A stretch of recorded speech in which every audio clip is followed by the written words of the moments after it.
so you can prepare your resume in any word editing application.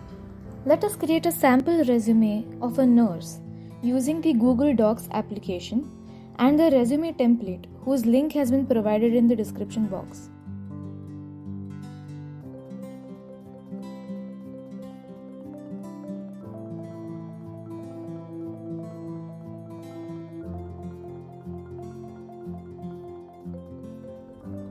Adding your registration number, if you have it, in your personal details is very important.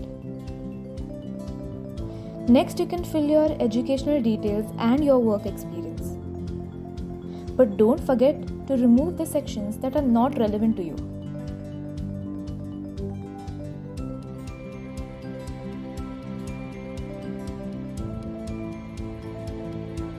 You can add your skills and area of interest of work.